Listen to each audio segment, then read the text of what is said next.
কুরআন ও হাদিসের আলোকে বিশ্ব নবী হজরত মুহাম্মদ সাল্লাল্লাহু আলাইহি ওয়াসাল্লাম এর জীবনী ও অলৌকিক ঘটনাবলী পাঠ ৩৭ মুহূর্তে আবু তালেবের মুখ মলিন হয়ে গেল। তিনি বললেন তিনি মারা গেছেন এবং এ ছেলের মা তখন ৩ মাসের গর্ভবতী ছিল। একথা শুনেই বুহাইরা গম্ভীর হয়ে গেলেন। কিছুক্ষণ চুপ থেকে বললেন, আমি শুভাকাঙ্ক্ষী হিসেবে আপনাকে বলছি, আপনি ভাতিজাকে নিয়ে তাড়াতাড়ি দেশে ফিরে যান। সবসময় তার উপর নজর রাখবেন। বিশেষ করে ইহুদিদের কাছ থেকে সাবধান থাকবেন। যদি তারা এ বালককে দেখে চিনতে পারে যেমন আমি তার পিঠের নিদর্শন দেখে চিনেছি, তখন তারা তাকে হত্যা করে ফেলবে। তখন আবু তালেব আর শাম দেশে না গিয়ে সেখানেই নিজের পণ্যদ্রব্য বিক্রি করে এবং অন্যান্য পণ্য উট বোঝাই করে মক্কায় ফিরে আসলেন। এ ব্যবসায় আবু তালেবের আগের চেয়ে অনেক বেশি লাভ হয়েছিল।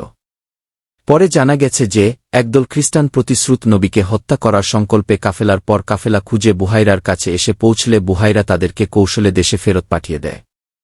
হজরত মুহাম্মদ সাল্লাল্লাহু আলাইহি ওয়াসাল্লাম এর যৌবনকাল।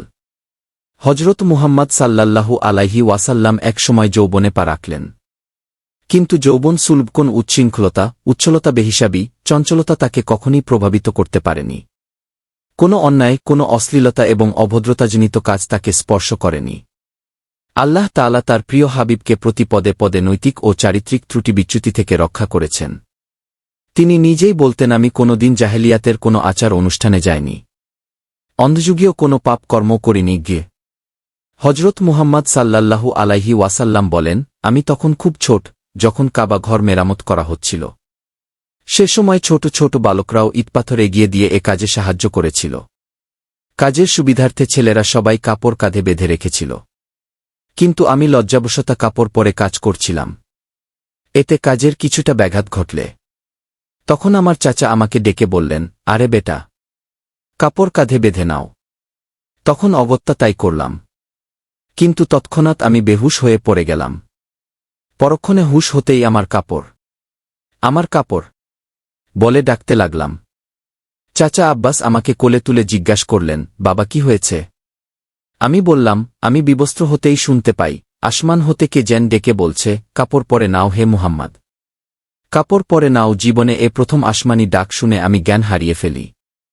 হজরত আলী রাদিয়াল্লাহু আনহু বর্ণনা করেন, হজরত মুহাম্মদ সাল্লাল্লাহু আলাইহি ওয়াসাল্লাম বলেছেন, একদিন রাতের বেলা আমি পবিত্র মক্কার এক টিলার চূড়ায় অন্য একজন কোরাইশ বালকের সাথে ছাগল চড়াচ্ছিলাম। হঠাৎ ইচ্ছে হল আরবীয়দের ছমর গল্পের আসরে গিয়ে আজ রাতে একটু আনন্দ করি। সঙ্গীকে বললাম, আমার ছাগলটা দেখাশোনা করো, আমি একটু ছমর শুনে আসি। কিছুদূর যাবার পর এক বস্তির কাছাকাছি যেতেই বাজনা ও ঢোলে তবলার আওয়াজ কানে ভেসে এল। জিজ্ঞাসা করে জানতে পারলাম কোনো এক লোকের বিয়ে হচ্ছে। তখন কৌতূহল বশত যখন আমি সেই পথে পা বাড়াতে ইচ্ছে করলাম, অমনি আমার ভীষণ ঘুম পেল। এমন এক ঘুম যে একটুও চলতে পারলাম না। ওইখানেই ঘুমিয়ে পড়লাম। ভোরে সূর্য কিরণের উত্তাপে আমার ঘুম ভাঙ্গে। হারবে ফুজ্জার বা ফিজ্জার ৫৮৪ খ্রিস্টাব্দ, বয়স ১-৪ বছর। আরব জাতি হচ্ছে যোদ্ধা হিসেবে দুর্ধর্ষ। সাম্প্রদায়িকতাই ছিল এসব যুদ্ধের মূল কারণ। একেবারে সাধারণ ঘটনা থেকে গোত্রে গোত্রে, বংশে বংশে, জাতিতে জাতিতে যুদ্ধের দামামা বেজে উঠত। আর এই যুদ্ধ চলত দিনের পর দিন, মাসের পর মাস, বছরের পর বছর। তবে হ্যাঁ, নিষিদ্ধ ৪টি মাসে তারা যুদ্ধ বিগ্রহ থেকে নিবৃত্ত থাকত। আরবের বিভিন্ন মেলার মধ্যে একটি মেলা ছিল সর্বপ্রধান। এ মেলা হতেই ফিজ্জার যুদ্ধের উৎপত্তি। হারবে ফিজ্জার অর্থ অন্যায় যুদ্ধ, অধর্মের যুদ্ধ।